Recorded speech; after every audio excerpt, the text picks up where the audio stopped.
9వ తరగతి 7వ పాఠం మాట మహిమ ప్రక్రియ ఆధునిక పద్యం ఇతివృత్తం జీవన విధానం కవి పరిచయం కొలకలూరి స్వరూపారాణి వీరు నడుకుర్తి వెంకటరమణ కవి రత్నమరియాంబ దంపతులకు గుంటూరు జిల్లా తెనాలి తాలూకా గోవాడ గ్రామంలో జన్మించారు.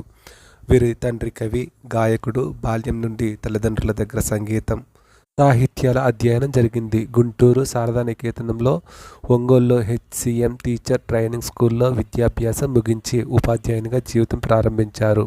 12 సంవత్సరాల వయసులోనే కవిత్వం రాశారు. మేమంతా భటులం, విష్ణు మార్గదర్శకులం అనే కవిత మొట్టమొదట కృష్ణా పత్రికలో వచన కవిత్వంగా ప్రచురించబడింది. స్త్రీలు, సమస్యలు, పేదరికం, వరకట్నం, వైవిధ్యం, సహగమనం మొదలైన అంశాలపై విశ్లేషణంగా రచనలు చేశారు. నన్నయ్య మహిళ, శివతాండవం, వాయునందన శతకం మొదలైన గ్రంథాలు రాశారు. కవిత్రి తిలక అంకితురాలైన ఈమె రచించిన చంద్రగ్రహ